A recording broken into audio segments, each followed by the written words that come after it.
7 de la mañana en punto. Muy buenos días, amigos. Bienvenidos a La Voz de la Mañana en estado de situación. 104 años al servicio de las libertades públicas. Comenzando este programa del sábado 28 de agosto de 2021, cuando hace una temperatura de 8 grados aquí en la ciudad de Montevideo. Se espera una máxima de 16. Muy buenos días, Iván. ¿Cómo estás? Hoy desde estudios. Hoy estamos por aquí. Buenos días, Anaí. Buenos días a la audiencia. Sí, mañana fresquita, pero agradable. La verdad que sí, la verdad que sí.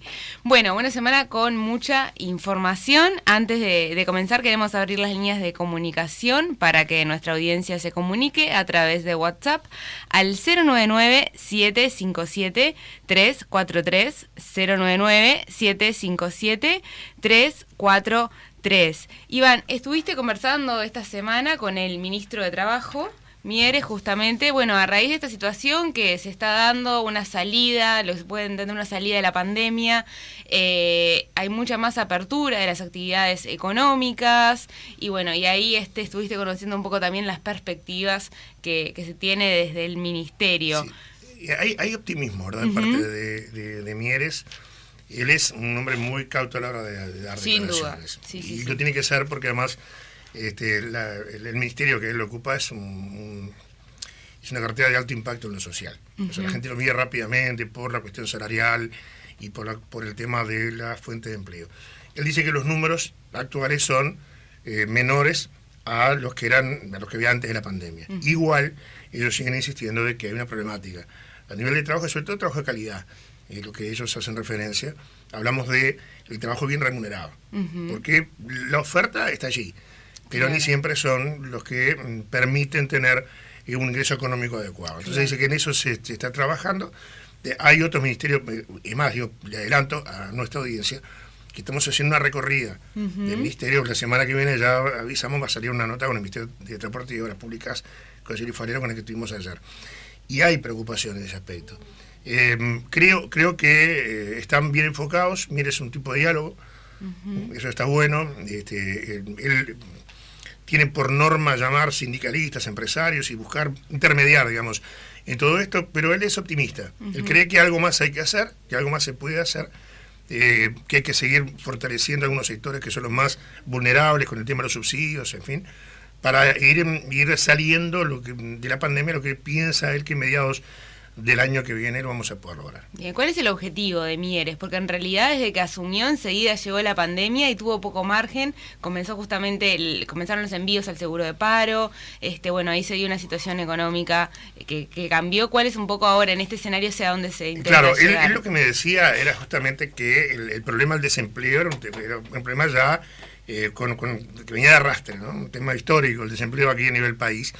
Y la idea era justamente tratar de ordenar todo esto y buscar puntos de salida. Los golpeó la pandemia duramente, no les dejó margen para poder actuar, al punto que las medidas que ha tomado el gobierno las ha hecho cada 90 días.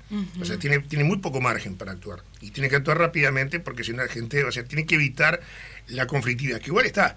Sin duda. Porque él dice que hay sindicatos que no entienden qué es lo que está pasando, y algunos, cuando lo entendieron, dijeron una cosa en el ministerio y dicen otra cosa para los medios de prensa. Entonces, un poco va por allí. Porque además te estoy contando cosas que dice en la nota y hay cosas que me lo dice en lo particular. Dice, yo no los entiendo. Vienen acá, dialogan conmigo, se ponen de acuerdo y cuando salen le ponen un micrófono y dicen otra cosa. Okay. Ahora una situación muy interesante es la que se está dando con las trabajadoras domésticas, donde ha crecido la formalidad. Sí, igual viste que él decía de que hay que seguir trabajando sobre eso. Cuando hicimos la nota con él, teníamos algunos planteos, algunos reclamos, y él nos explicaba, y esto está bueno que la gente lo sepa. Uno a veces dice la inspección del ministerio, cómo llega, cuándo llega. Entonces no es lo mismo ir a inspeccionar una empresa que ir a inspeccionar por denuncia de una trabajadora doméstica. Claro. ¿Por qué? Porque al llegar a la casa, tenés que tener la autorización del dueño de casa, que ni siempre te la da, o tenés que tener una orden judicial. Para la orden judicial demora mucho tiempo y muchas veces cuando se llega a eso, la trabajadora ya no está. Y ante denuncia, ¿cuál es el resultado lógico de la denuncia? Bueno, perfecto, me denunciaste, no te necesito más, pasa para allá, te pago lo que tengo que pagarte y a otra cosa, mariposa, termina por ahí. Entonces él me decía, trabajamos y logramos aumentar la formalidad de las trabajadoras domésticas, pero sabemos que existen inconvenientes, pero que son muy difíciles de abordar. Claro. Para el ministerio dice, en esa área es difícil abordar. ¿No hay como algún plan hacia poder resolver esa situación, digamos, en ese sentido? Claro, él lo que dice, hay que seguir insistiendo con la formalización. Sí, Invitar a las personas, en este caso son el ciudadano común que tiene una persona en su casa trabajando, a formalizarla, ponerla en caja, apuntar a la formalidad. Seguir insistiendo con esto, evitar algún tipo de inconveniente a nivel de justicia y demás, porque también está el otro. De repente a la trabajadora no le importa perder el trabajo, pero vos dueño de casa, te generás un lío importante y los montos que se tienen que pagar a veces son bastante elevados. Y se pagan, y te los cobran, porque de alguna manera te los van a cobrar. Entonces él decía, apuntamos a la formalidad, no es lo mejor hoy todavía, pero vamos creciendo, y los números son en relación a la formalización, ¿verdad?, de otros sectores, no es tan importante, pero se sigue creciendo. Bien. ¿Cuál fue la opinión respecto a la negociación salarial? Bueno, a ver, mira, yo te lo voy a decir desde lo que he hablado con él y lo que hablé antes de la nota con él. Él entiende que lo que se está aplicando hoy día no alcanza, que él lo sabe, pero anuncian proyecciones a futuro con porcentajes de recuperación. Digo, tenemos que sincerarnos, no se puede sacar donde no hay. Hoy el gobierno está tratando de avanzar sobre el paso firme para poder cumplir con todo lo que se ha prometido. Por eso te decía hace unos minutos atrás, cuando se negocia con el PCNT, como se ha negociado, cuando sale Fernando Pereira o Abdala diciendo que tuvieron reunión con el ministro, que fue una reunión con buen diálogo, que van a seguir trabajando, resulta que ahora, por ejemplo, el 15 estaban anunciando un paro general, otro más. Entonces, ahí es una opinión que él me la dio en privado, pero que estoy autorizado a mencionarla. Dice, no entiendo qué es lo que quieren.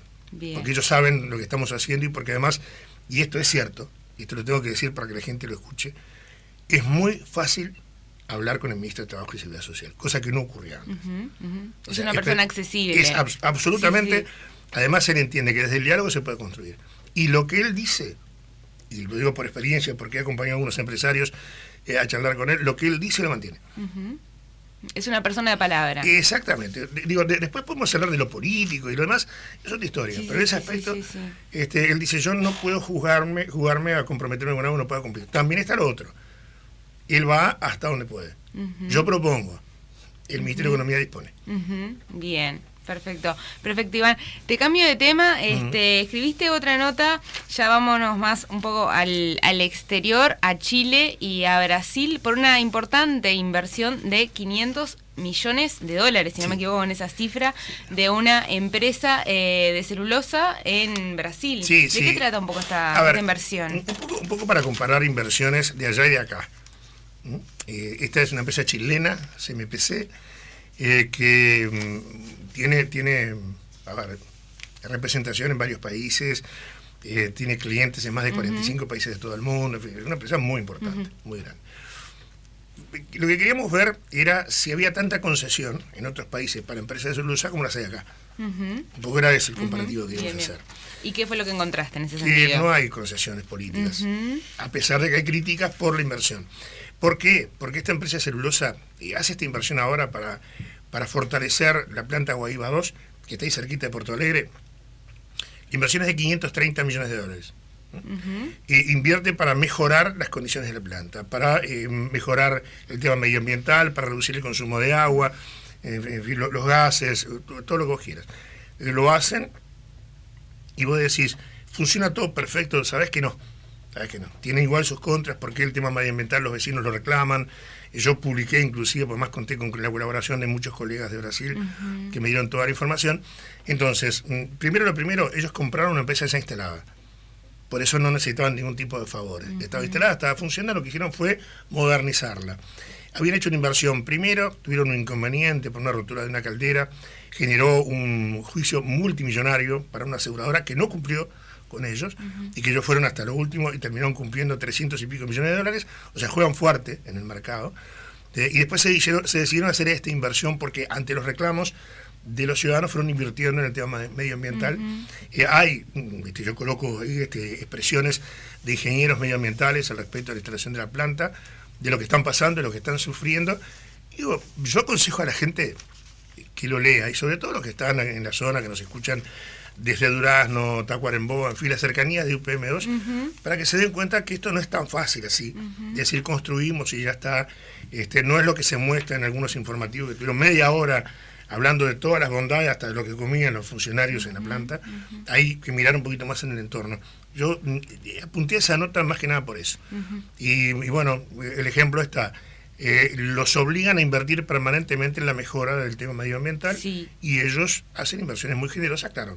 Tienen, como te decía, países, creo que son 40 y pico de países en todo el mundo, que son clientes de ellos. Es una empresa muy importante, una empresa chilena, que, como digo, tiene esta inversión de la planta Guaíba 2, que está ahí cerquita en el Paraná, en Porto Alegre. Sí, a mí justamente leyendo la nota me llamó mucho la atención la importancia de cuidar el agua, de también cuidar lo que son los recursos. La emisión de gases, sí, claro. Las emisiones de gases, la verdad que, no sé, me llamó bastante la atención. Claro, además ellos trabajan mucho con un tema que de repente al ciudadano común no lo entiende, no le llega muy claro, y es el tema de los rellenos sanitarios. Y están tratando de disminuir todo eso.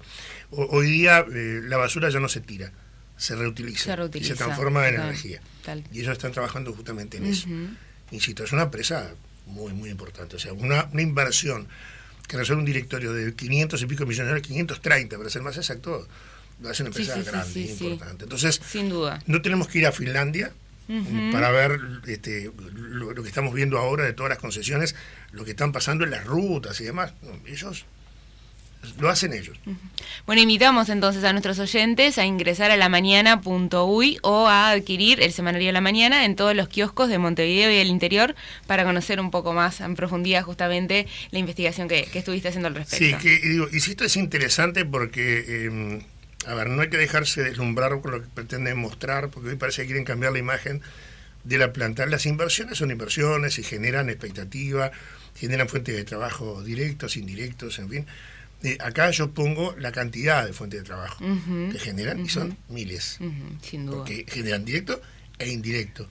Es toda una cadena. Toda una cadena. Y esto yo lo menciono en la nota, y le pido que la lean para después hacer un punto de comparación con lo que está pasando aquí, a ver si es necesario hacer la inversión que se está haciendo ahora de 3.000 y pico de millones de dólares. Y les cuento algo, una novedad, a cuenta de lo que va a ser la semana que viene. A ver.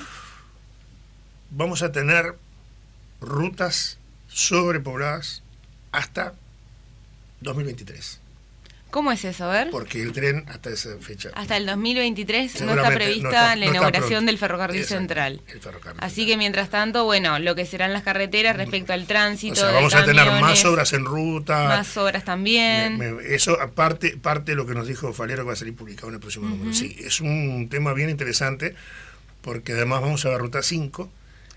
Poblada de lo que es el bitren y el tritren. Y vos decís, trenes, no, camiones. Se llama bitren al que viene con la doble carga, y el tritren el que viene con la triple carga.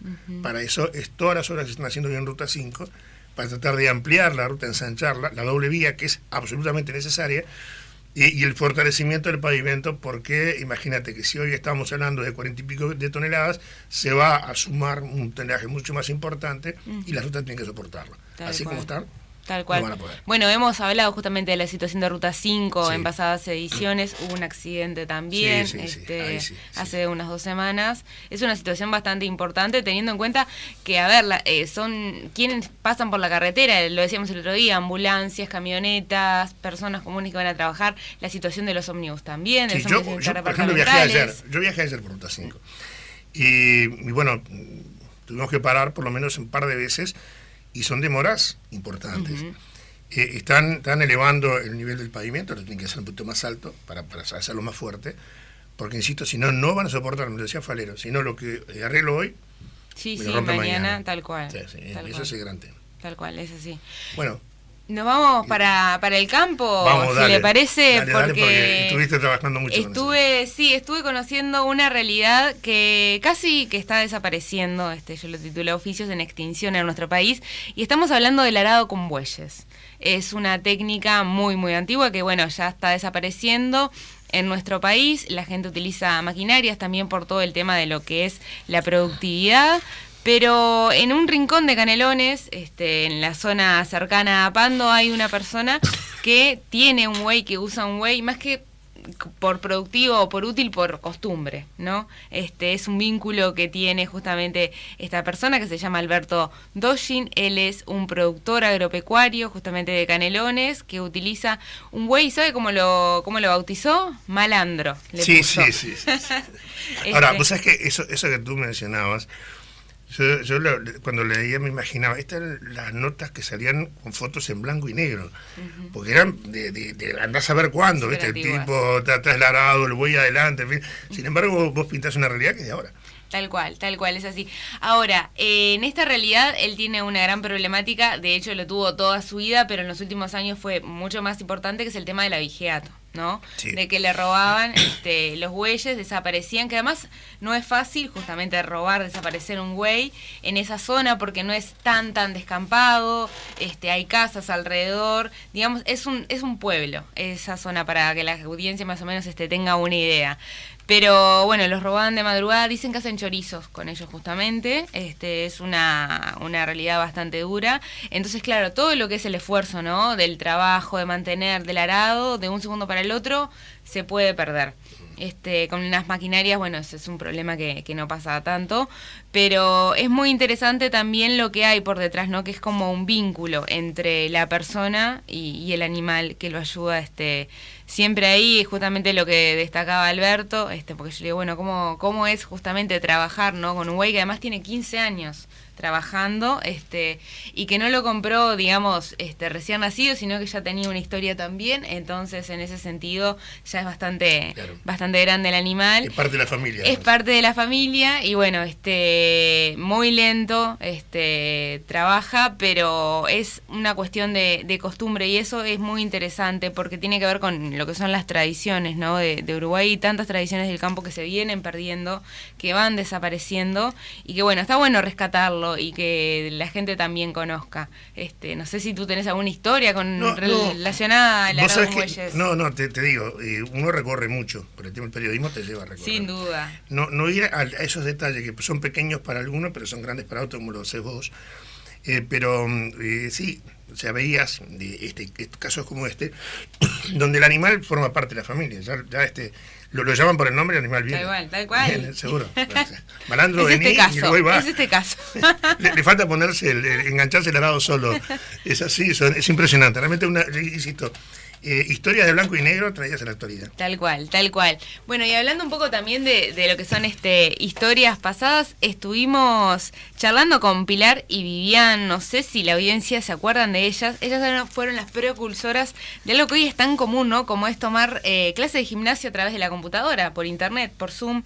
Es una modalidad que ya existía, y con la pandemia, los gimnasios cerrados, mucha gente justamente comenzó a practicar gimnasia, ejercitarse a través de distintas modalidades virtuales. Pero esto ya existía en Uruguay de alguna forma desde hace 27 años a través de la TV. Estamos hablando de Pilar y Vivian, justamente, dos mujeres muy entusiastas, amantes del deporte y amantes del ejercicio, y justamente también defensoras de lo que es la actividad física. Un tema que se puso de moda en la pandemia, ¿no? Tal cual.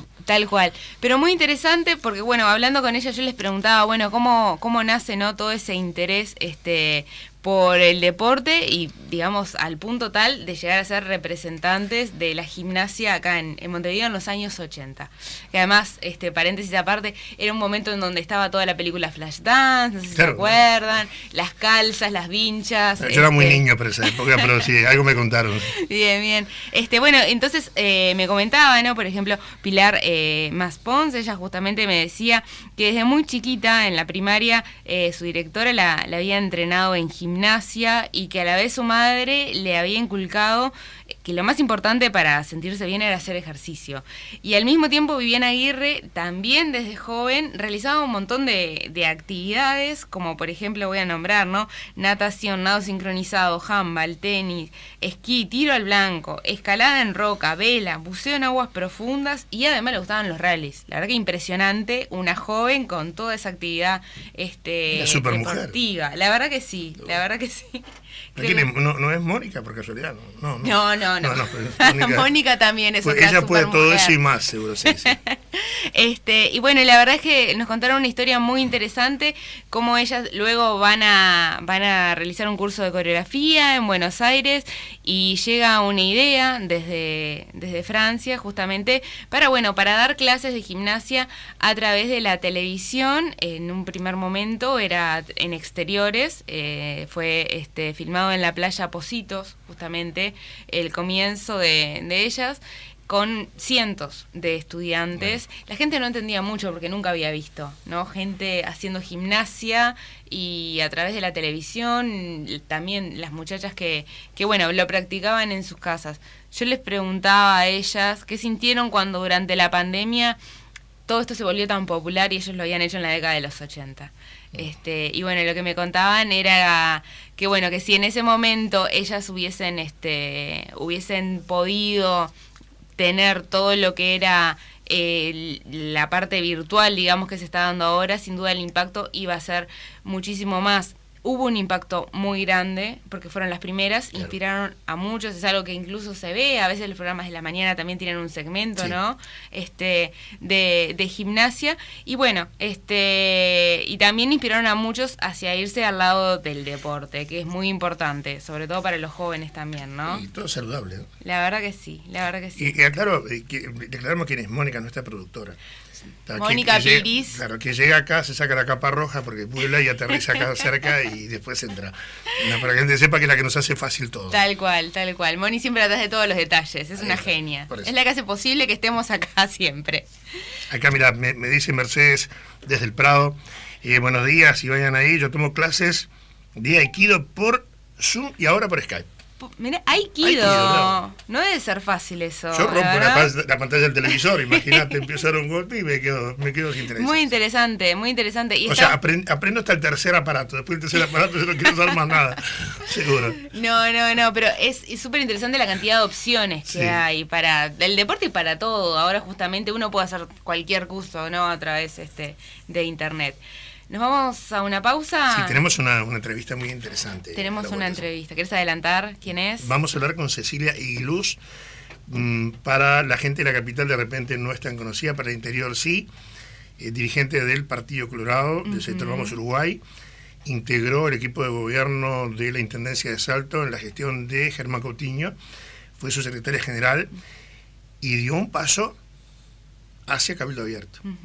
Y plantea cuestiones muy serias al respecto de lo que tiene que ser Salto a futuro. Necesita proyectos serios a futuro con un tema tan importante como es la proyección de Salto como destino turístico. En fin, hay un montón de cosas bien interesantes que ella las conoce desde la gestión. Por eso es bueno charlar con ella. Muy bien, bueno, vamos a una pausa entonces y venimos en unos minutos para compartir más de La Voz de la Mañana con ustedes.